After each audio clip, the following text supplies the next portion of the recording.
Hello, I'm Colin Bradley.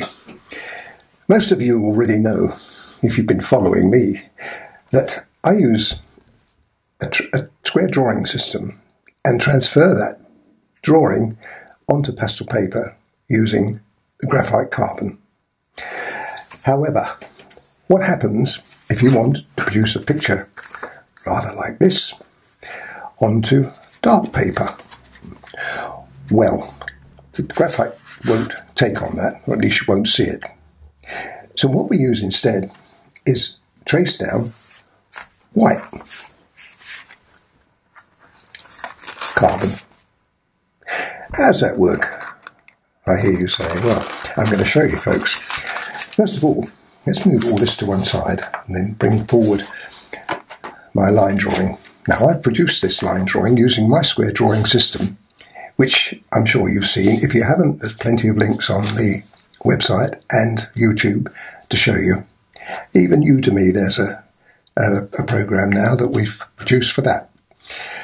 I'm going to produce this lovely, beautiful flying goose onto the square drawing. I'm not going to show you that, but what I am going to show you is how we transfer it using White Tracedown onto this great green pastelmat paper. And I don't know whether you can pick it up, but you'll probably see there's quite a few tracings on there already. So it's multiple use. I don't know how long it would last, but I haven't tested it yet. But there's been quite a few pictures I've done on it so far. So you place that between the line drawing and the pastelmat. And then, with a nice sharp pencil, now I've got, best to use an HB pencil or harder, but HB is ideal. The reason for that is it's got a harder nib and it presses better. Now let me just show you here how we work it. You go over the line that you produced, either by square drawing or, if you've done it freehand, then you still can't draw on the pastelmat green or very dark coloured paper with a pencil. So you need to use something like this.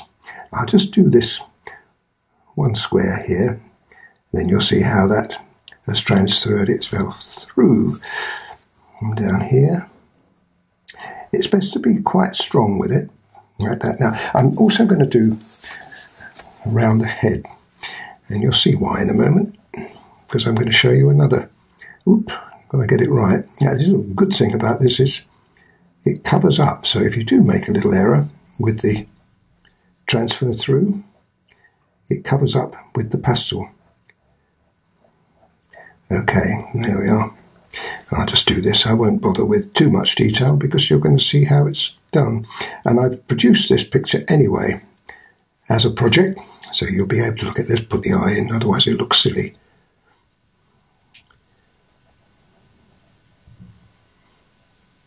There you go. Right, now let me show you what's happened to that. Got it? Simple, isn't it?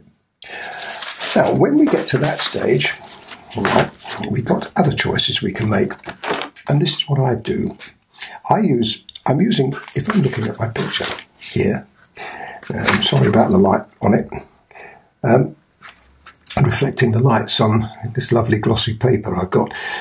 But I'm going to show you how I produce that. Now, you can say, well, I've already done it, Colin. I have, sure. But it's always a good idea to redraw once you've done it. Now, you can't redraw with a pencil, as I normally do when I'm using the lighter papers and the carbon, the graphite carbon.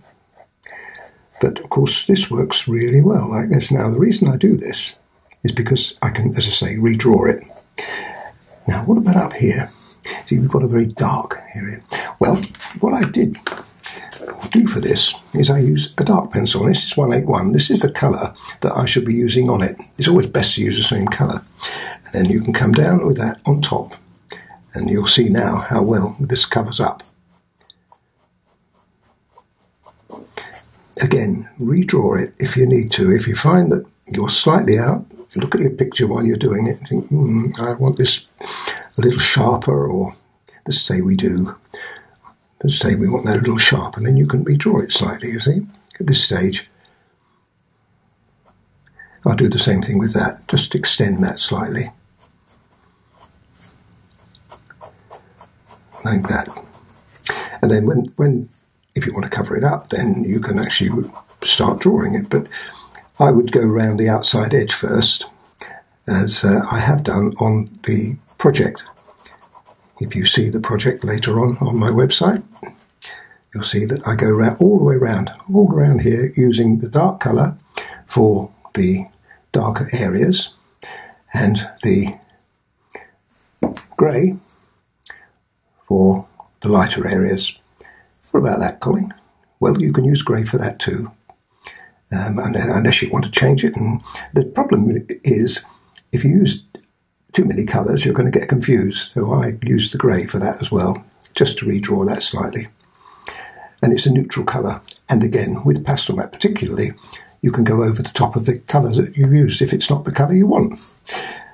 Anyway, there we are. Now, you might like to see, and I'm going to show it off for you, the picture that I actually produced. So let's get rid of this, put it over there,